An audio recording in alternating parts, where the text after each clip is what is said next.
Hello my people, how una dey? Lagos State Speaker Honourable Obasa Mudashiru don declare in ten tion to become the next governor of Lagos State come 2027. Im bin dey tok say im get experience wey fit take Lagos State to another level. Dis one come after coalition of youth bin dey tok say dem don endorse Seyi Tinubu as the next governor of Lagos State come 2027. Abeg make una watch the video. We have to embark on the mission to the blackmailers who have to embark on the mission to distort and redefine our mission. Let me state it unequivocally here. Our intention is to promote our party on the platform of mandate. Also, becoming governor is secondary. It is something that I have not given a serious consideration. Nevertheless, that does not mean I am too young or lack experience to run, whereas those who have been before me are not better off. In addition, it is also important to correct the impression from naysayers who have been insinuating that I made payment to seek for blood relation in Ojo to validate my candidacy to run as governor. Of course, I have never denied the fact that I am Obasa, but rather I have never claimed to be related to Odikoyi, Oniru, or any popular Lagos family, as the case may be. I can indeed never run from the fact that I am related to my Obasa family in Ojo, but I do not need local validity to contest or run. If I am contesting, I will do so from Agege. President Bola Ahmed Tinubu's son, Seyi Tinubu, as the next governor of Lagos State by the coalition of Nigerian youth leaders, a group representing youth organizations across Nigeria's 6 geopolitical zones. The group highlighted Seyi Tinubu's potential to build on the foundation laid by his father, President Bola Ahmed Tinubu, during his tenure as Lagos State governor. They praised Tinubu's transformational leadership, which elevated Lagos to the center of excellence, and expressed confidence that Seyi would surpass his father's achievements if elected. Dr. Bati, it's great. This statement was issued on Tuesday. Quickly, I'll try to be brief because we don't have time. Well, I mean, the youths of Nigeria, they say they are a coalition. Well, they say they have a stake in who becomes next governor of Lagos.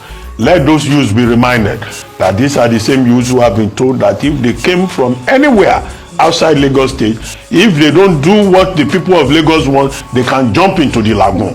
So, but I don't know what gives them the confidence. Their premises are also suspicious. They are saying that because President Tinubu did well as governor of Lagos, his son too will do well. Well, is it by osmosis that you acquire leadership qualities? That looks very strange to me. They say that it is the time for a young person to be governor of Lagos State.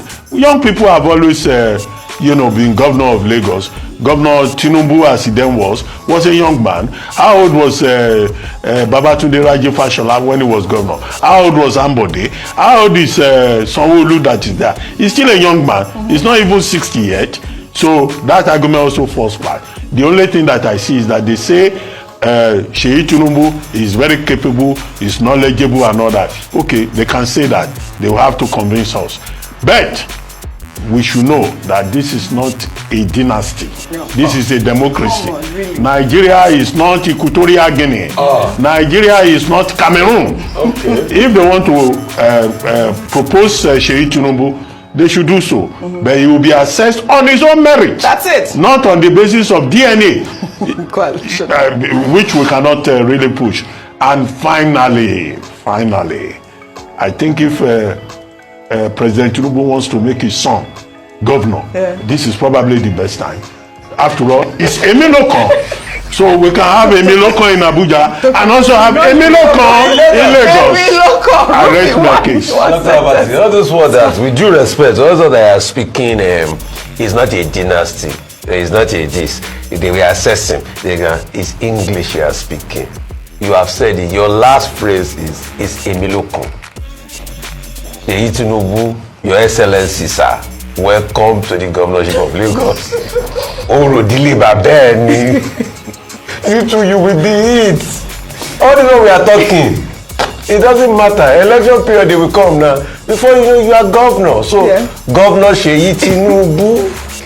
Governor Seyi Tinubu of Lagos. That's just, you see, we can deceive ourselves so much. You see, I can talk very comically and all laughter, but I cry for Nigeria because that's what Nigeria has become. Is it only Tinubu that is doing it? What are other politicians that have put their children there? When you're talking about one in Edo State, I put his child as a commissioner. So if they say it's time for Seyi Tinubu, is it us here? We will just talk. But it's as if there's a fair assembly already. For them to mute this idea, for them to even put it in the public space, it looks like it's going to happen. Did they endorse him in the last election cycle? No. It looks like it's going to happen. And conversations are already on. Before you know it, they will just start putting it in our face. So accept it already. There's nothing you can do about it. A dynasty, what do we call it? Has been formed. It has gone full circle. A Miloko dynasty is already in Lagos. So let's stop deceiving ourselves. I'm a realist to the core. Well, all right. My brother, he may have been Labour Party, but it was really Tinubu. I like. You don't feel like. Last man standing. It's still standing. Last man standing. Jay, how come you over here wearing the same thing? Is that a uniform? Last man standing. Welcome, Your Excellency.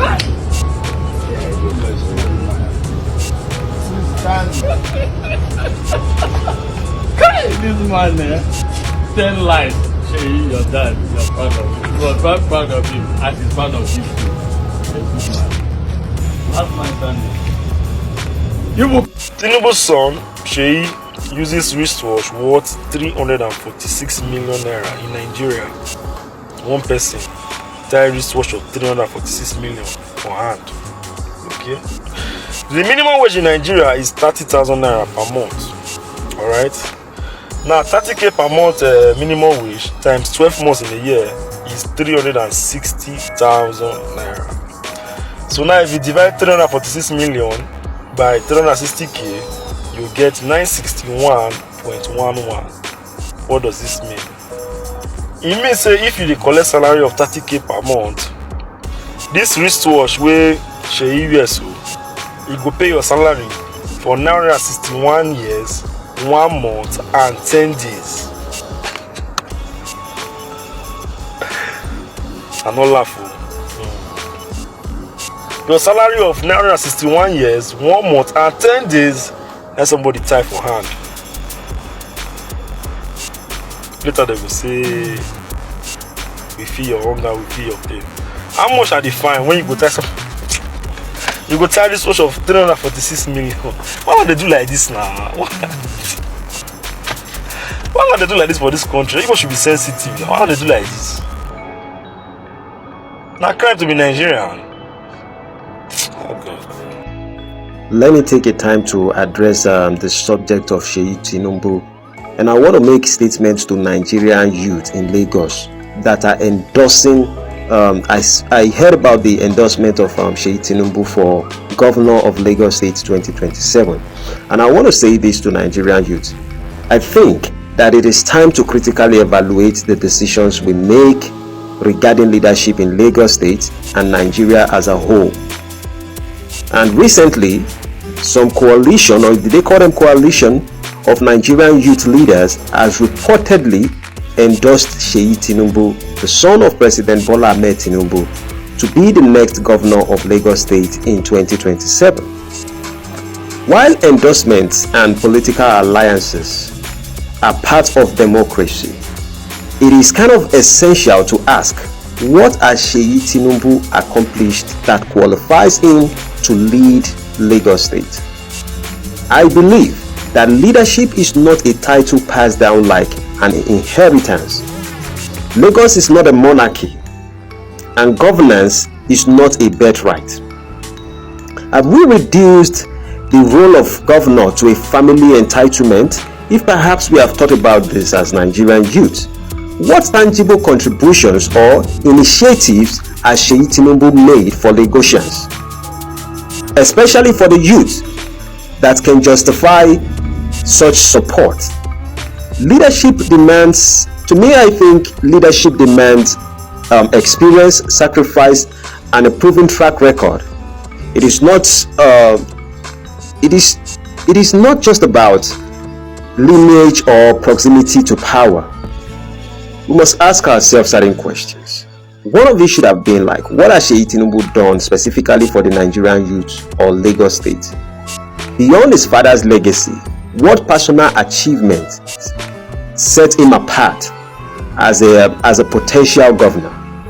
As he successfully managed any large-scale initiative or policies that indicate the readiness for public office? Why are we so quick to endorse individuals without testing their competency? Are we endorsing him based on his capabilities or simply because of his father's influence? What vision does Seyi Tinubu have for Lagos? And how has he kind of demonstrated this vision so far? Why do we think leadership must remain in the hands of the same family or circles? Are we truly empowering ourselves as youth if we continue to recycle political dynasties? What structures or platform has Seyi Tinubu created to elevate or mentor young people in Lagos? Shouldn't the youth coalition focus on grooming independent and credible youth leader rather than perpetuating political aristocracy, if that English actually makes sense? And if we are truly the leaders of tomorrow, why aren't we building ourselves up for those roles instead of surrendering our future to untested figures? Why do we equate proximity to power with competence in governance? What assurance do we have that Seyi Tinubu's leadership will prioritize Lagosians' welfare and not personal or political interest? How does endorsing a son of a privilege reflect on our commitment to equity and merit? And besides, what precedents are we setting for future generations by endorsing individuals based on lineage instead of merit? I believe that we must reconsider this pattern for endorsing leaders without questioning their track records or qualifications. Lagos deserves a governor who understands the challenges of its people and has the experience and vision to solve them. Why can't we, the youth, unite to groom competent individuals among ourselves to step into leadership roles? This just makes me think about very that. Why not invest in fresh independent voices who can bring innovation and accountability to governance? And I believe we are still in 2024 and we're moving into 2025. I think this is the time to rethink. Leadership is not loyalty or royalty, and power is not heritage. It is a responsibility to serve. Let us rise above political conveniences and focus on building a Lagos where leadership is earned through merit, dedication, and proven service. When I heard this statement, my heart got broken somehow. I used to be in Lagos, I used to stay in Lagos, but I was born in Lagos. But I ask myself, is this how Nigerian youth will always want to keep thinking? I believe there's going to be a time for people to vote. But let's not jump into a quick conclusion on who is going to be the next governor of Lagos State. Let the youth at this time, let us take this moment to equip ourselves with the necessary information so that we can make the right choice when the time comes. Have a blessed day. See you in the next one. Adios, amigos. Seyi Tinubu. I don't know about him. I don't want to be into anything political. So, I'm sorry for the country. like Femi will say, I sorry, oh, I sorry for Nigeria, I sorry, oh, I sorry for Africa.